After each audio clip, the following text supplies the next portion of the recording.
အားလုံးပဲမင်္ဂလာပါဒီနေ့ဖတ်ပြပေးချင်တဲ့အကြောင်းအရာလေးကတော့စာရေးဆရာတင်ဝင်းမှန်ရေးတဲ့အိုဘက်ခရီးတဲ့ဆိုတဲ့စာအုပ်လေးကိုဖတ်ပြပေးချင်ပါတယ်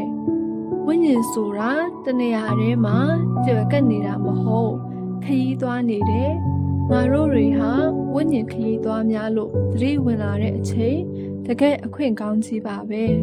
အသွေးအသားတစ်ခွက်ကိုပဲကြည့်ပြီးအသက်ရှင်နေကြလို့ဝိညာဉ်သွားရလမ်းတွေလွဲချော်ခဲ့ရတယ်ဒီလိုအဖြစ်တွေကိုမကြုံစေချင်ပါလူမှန်ရင်ဝိညာဉ်ခရီးသည်တွေပဲဖြစ်ကြတဲ့ညီအင်ကြီးဖြစ်တဲ့လူဟာကိုးကွယ်ခြင်းဝတ်ပြုခြင်းတွေမရှိပါရင်ဝတ်ပြုသူမဲ့တဲ့ဓမ္မယုံခမ်းမဟောင်းလောင်းကြီးနဲ့တူနေပါလိမ့်မယ်ညီအင်ကြီးဟာဧည့်သည်လိုခဏနေရမှာနေရင်အိမ်ပြန်သွားရမှာကတော့ဝိညာဉ်မှာလူတွေဟာတခါမှမဆုံဘူးသူတွေနဲ့ဆုံချင်းတဲ့စိတ်ပြင်းပြကြတယ်ဆုံနေကြသူငယ်ချင်းတွေကိုလည်းနေ့တိုင်းတွေ့နေကြပဲဟာကိုမနှက်ခံတွေ့ကြမယ်နော်ရဲလို့တတိချက်ချချင်းချက်ကြတယ်တကယ်တော့အဲ့ဓာတွေကလည်းနေ့စဉ်လှုပ်ရှားခရီးသွားလာနေကြချင်းတွေပါပဲစိတ်ရောကိုယ်ပါချင်းကြပေါင်းစည်းကြဝိညာဉ်ဆိုတာတွေစုစည်းတတ်တဲ့သဘောပါ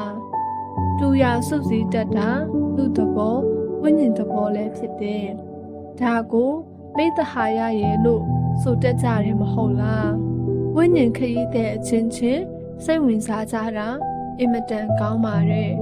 ပို့ပြီးစိတ်ဝင်စားရမှာကခရီးသွားခြင်းအတူတူချစ်ခင်ကျင်နာစွာသွားလာကြဖို့ထူမှခြင်းလမ်းပြခြင်းအလင်းထုံးပြခြင်းတင်ကြားပေးခြင်းတူးစီကတူးတင်ယူခြင်းကျင်နာတနာတတ်ခြင်းသစ္စာရှိကြခြင်းစသည်ဖြင့်ဒါတွေဟာတမန်ကျမ်းစာရဲ့သုံးသင်ချက်အားလုံးမှာပါဝင်နေချစ်တော်သူလူတွေရဲ့အထဲမှာ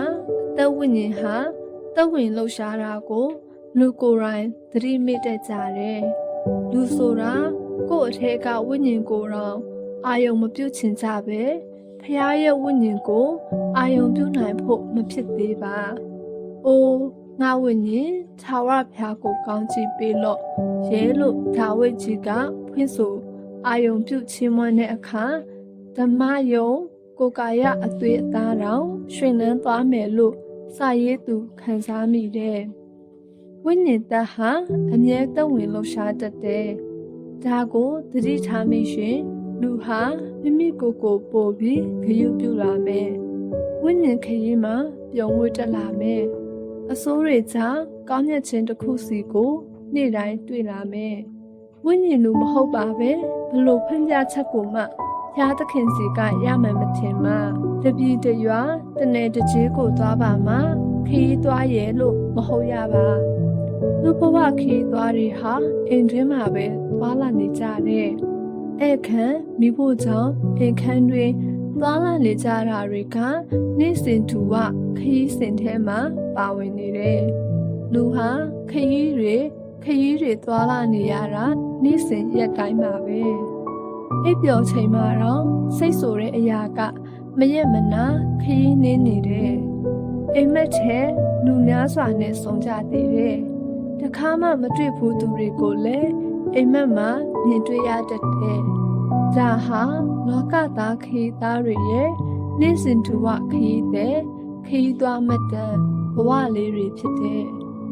နေ့မအားညမအားခရီးသွားနေကြတာကစိတ်ဝိညာဉ်တွေမဟုတ်လား။ဒီနေ့တစ်ချိန်စိတ်ဝိညာဉ်တွေကိုတက်တောင့်တက်တာထားပြီးစင်ချင်ဖို့ဖျားရှိခိုးမဲ့အချိန်လေးတွေထားဖို့ကောင်းလာပါတယ်။ထားကြည့်လိုက်ပါ။အားရအရန်ရှိလာမယ်စိတ်ဝိညာဉ်ခွန်အားထက်ကြီးတာဘာများရှိလို့လဲလေအနုပြုအားဆိုတာစိတ်ဝိညာဉ်ခွန်အားကိုမမီပါဘူးယုံကြည်သူအချင်းချင်းလည်းခရီးတွေသွားလာကြရင်ဖះကိုအတူတူရှာဖွေကြတာကိုသတိရပါငါတယောက်တည်းရှာမယ်ဒါငါဖះရဲ့လို့မောင်ပိုင်သိမ့်လို့တော့မရဘူးနော်အဲ့ဒီစိတ်ဓာတ်ကြီးကလည်းမကောင်းပါဘူးဖះကိုအတူရှာဖွေပြီးအတူဝမ်းမြောက်ခြင်းကပြည့်စုံခြင်းတစ်ခုပါပဲ